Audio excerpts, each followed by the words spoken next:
Yes, reka tubahe ikaze cyane kandi tubifurize kugubwa neza banyarwandakazi bakunze b'ikipe ya APR Football Club, bakunze ba Gitinyiro, bakunze ba APR, mwebwe mudahwema gukurikira ibiganiro byacu n'amakuru y'imikino, za breaking news zitandukanye tubagezaho umunsi ku wundi kuva ku wa mbere kugera ku wundi wa mbere. Tubahaye ikaze rero mu kiganiro cya mbere cya siporo hano mu Rwanda ku rubuga rwa YouTube. Niba udukurikiye none ahangaha ukaba utarakanda subscribe ngo wiyaboneshe winjire mu muryango mugari w'abadukurikira kuri uru rubuga, nyaboneka iki ni cyo gihe kugira ngo ibintu bigende neza cyane gatanu kuri gatanu. Bakunze b'iyi kipe y'Igitinyiro, bakunze ba APR, muze tuganire kuri iyi ngingo.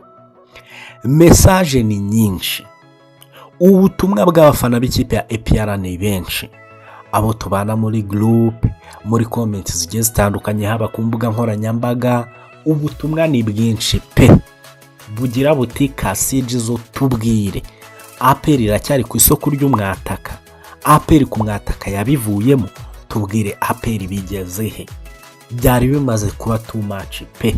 Message zari zimaze kuba nyinshi, narazibonye, bamwe nkabasubiza, abo mbuze umwanya mukihangana, ariko igihe kirageze ngo mwese mbasubirize hamwe.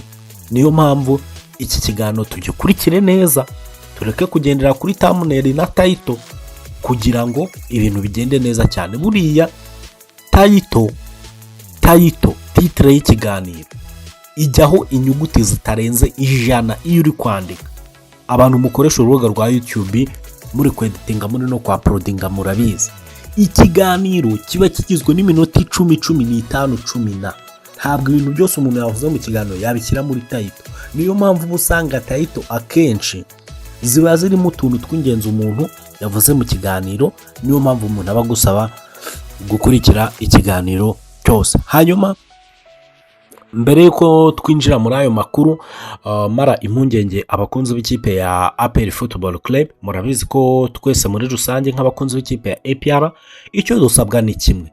Nkuko turabasubscribe hano 6,000, turi muri gahunda yo kuzuza 10,000.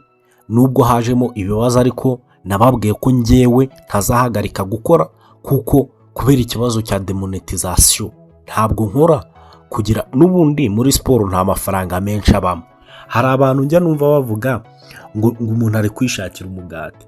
Reka nkubwire, ndagira ngo nkumenyeshe ko ikiganiro cya YouTube uvuga kuri siporo gishobora kugira abantu bakirebye 30,000 ukaburamo n'amayero 5.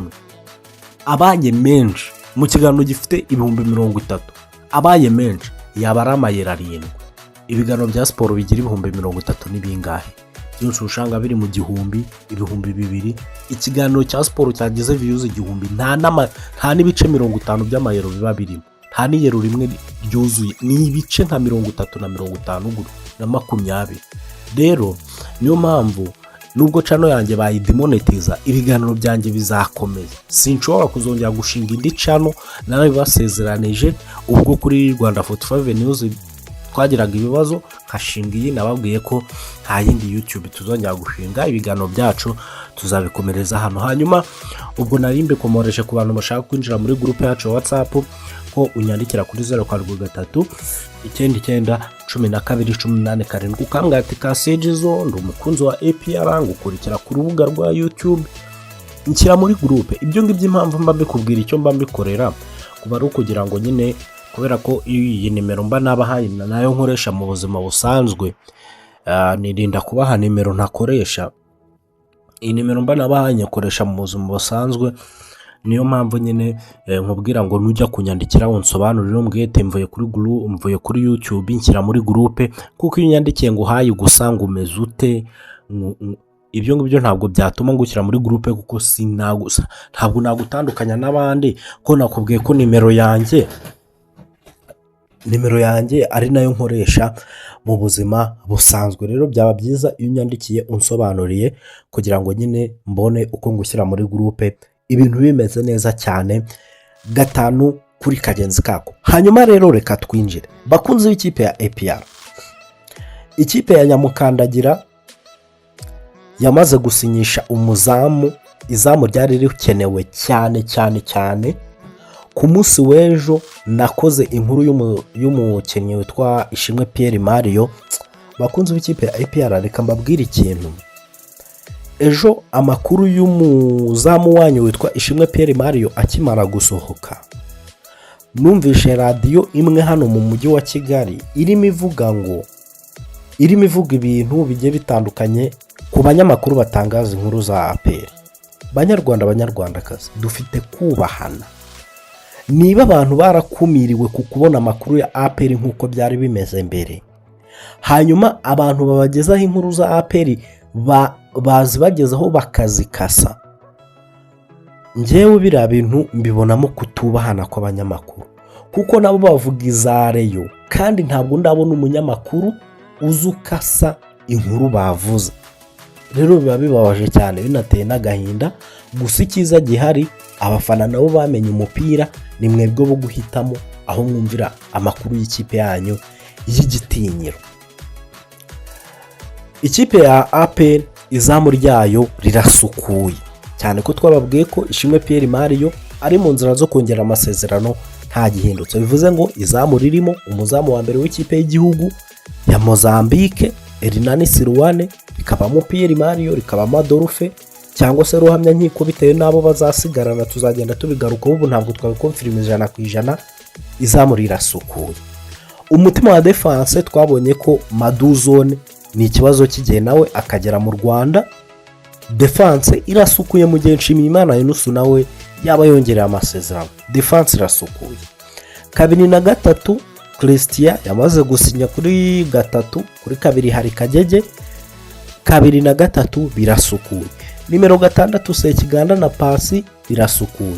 Nimero 8 Dauda n'uyu mwana Rubuguza bavanye mu ntare Ruboneka yarasezerewe n'abandi bakinnyi irasukuye. Nimero 10 Sekiganda Maduzo uyu Raufu Mameri Dao ndetse n'uyu mukinnyi wo muri Stade Mario basinyishije Mamadou Traoré. 8 urasukuye. 7 Hakimu Kiwanuka ndetse na Kodio Kan Michael. 7 irasukuye. 11 Sheji Biriri Watara Uwiyaremye Fidari Iraguha Haji. 11 irasukuye. 9 hari William Meri Togwi gusa. Uwo bita Denis Omedi bari mu biganiro byo gutandukana. Mamadusi yaragiye. Kuki Kasiye Jezo tubwire. Bafana b'ikipe ya APR, muribuka umwataka twigeze kugarukaho, ni umwataka witwa Sedi Dion. Ni umwataka twababwiye ko ari umunyakote d'Ivoire, akaba akinira ikipe yitwa Golden Arrows yo mu gihugu cya South Africa muri Betway Premier League. Uyu mwataka akaba ari nawe watsinze ibitego byinshi muri South Africa, niwe top scorer South Africa. Uyu mwataka twigeze kumugarukaho tubabwira ko ashakwa n'andi makipe akomeye harimo za Mamelodi, ariko ikipe ya APR nayo yakezeho agatuza imushaka cyane. Amakuru naje kumenya, uyu mwataka yahenze ikipe ya APR byo ku rwego rwo hejuru, ariko ikipe ya APR ikomeje gushaka abandi bakinnyi by'umwihariko kuri uyu mwanya wa attack. Ku munsi w'ejo mwumvisha amakuru mu banyamakuru bagiye batandukanye bababwira ko ngo APR ngo nta mwataka izagura. Wumve niko abandi banyamakuru numvisha bababwira ngo APR ngo nta mwataka izagura, ngo uyu muwinga yaguze ngo izajya imukinisha ngo uruhande rumwe ngo urundi rukineho Watara, noneho ngo hakine Togwi, ngo mu gihe Togwi ngo atakinnye ngo Watara azajya ajya kuri atake, uriya muwinga ajya uruhande rumwe urundi rukineho Kiwanuka batakishe Watara ajye kuri atake. Ibyo ni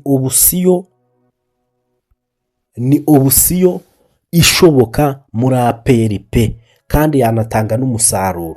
Niba umuwinga umwe afashe uruhande rumwe urundi rugafata Hakimu Kiwanuka, bakatakisha Jibril Watara cyane ko ari nawo mwanya we mu gihe William Meritogwi yaba ari hanze. Ibyo ngibyo ntabwo ari bibi kuri APR kandi urumva ko yaba ari attack ikomeye, ariko ndavuga iki nka Kasidizo uwo mumenyereye ko abazanira amakuru yizewe y'ikipe ya APR. Bafana b'ikipe ya APR iri gushaka umwataka ukomeye. APR iri gushaka umwataka ukomeye cyane uzava mu gihugu kizwi cy'umupira kandi ari top scorer wo muri icyo gihugu. Umwataka APR iri gushaka niwe top scorer w'igihugu gikomeye kizwi. Ntihagire ubayobya. APR igomba gushaka umwataka usimbura Mamadusi kandi uwo mwataka agomba kuba ari hejuru ya Mamadusi na hejuru ya Togwi na hejuru ya Omedi. Uwo mwataka agomba kuza uruhande rumwe rukajya rukinaho Watara, urundi rugakinaho Kodiokan Michael, hakatakishwa uwo mwataka. Ashobora kuza bikanga bikaba iby'umupira, ariko APR iri gushaka undi mwataka kandi agomba kuba yabonetse kugira ngo atangirane n'abandi myitozo mu rwego rwo kwitegura Sekafa Kagame Cup. Ikipe ya APR ndetse n'umutoza Abdelrahim Taleb bagomba gutwara uko byagenda kose. Nuko bimeze ku isoko ry'umwataka muri APR. APR ntabwo irarekura, iracyashaka umwataka uyibereye. Gusa ikintu nahamya cyo APR ntabwo izagura undi mu winga. Abawinga bahari barahagije. Niba hari Hakimu Kiwanuka, hakaba Kodiokan Michael, hakaba Jibril Watara ushobora gufata wingi y'iburyo, hakaba Uwiyaremye Fidari w'umunyarwanda. Haryo Uwiyaremye Fidari akina wing cyangwa Uwineza Rene ukina wing. Urumva APR igomba gushaka undi mwataka umwe. APR isigaje kugura umwataka umwe, wenda mu gihe Nshimiyimana Yunusu yabetongerera amasezerano akagura n'umudefanseri. Nta bandi bakeneye ikipe ya APR yazagura, ariko abantu bavuga ko APR nta mwataka izagura. APR iri ku isoko ry'umwataka kandi ukomeye. Amakuru y'umwataka ikipe ya APR yayagize ubwiru kuko irimo irashaka umwataka uteye ubwoba uzakorerwa ebana, izabereka mu buryo butangaje. Ikipe ya APR izasinyisha umwataka, ntimugire impungenge. Urumva, ntimugire impungenge rwose. So nibyo ngibyo rero. Ubwo abakinnyi nyine ikipe ya APR ku munsi w'ejo yasinyishije Uwiyamye Fidari, Uwineza Rene haracyarimo kantu kagoranyemo ukuntu, ariko nawe ashobora gutereka umukono ku masezerano ku munsi w'ejo cyangwa ejo bundi. Nabyo nkaza hano nkabibabwira. Abandi bakinnyi ikipe ya APR igomba kwerekana nyine ni umuzamu ndetse na Mamadou Traore. Abo ngabo bo rwose ni urucabana n'umudefanseri witwa Madou Zone. Ibyo nyine tuzagenda tubigarukaho uko iminsi izagenda yicuma. Namwe ngira ngo mumaze kubibona uburyo ikipe ya APR iri kugenda irekuramo gake gake, nta kubarekurira rimwe. Ubu ngubu bimaze kwerekana umunyamahanga umwe Kodiokan Michael.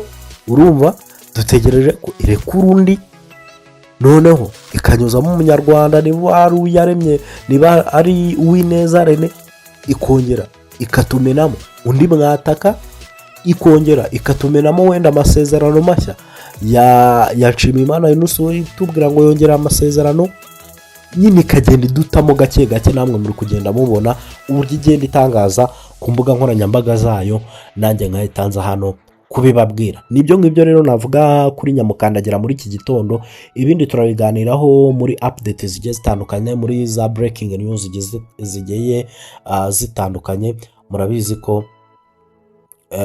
ko ngewe nyine uburyo tugenda tubatamo hano kuri KS TV Rwanda. Iki cyari ikiganiro Morning Sport. Ubwo nyine ibindi turi buze kubigarukaho mu biganiro byacu biri imbere. Ngiye nkuko mubizi, nyaboneka nitwa Kasidizo, ariko bafana b'ikipe ya APR mujye kuri Instagram mumfollowing pe. Maze kugira abafollowers 510. Murabizi ko Instagram ngifunguye vuba.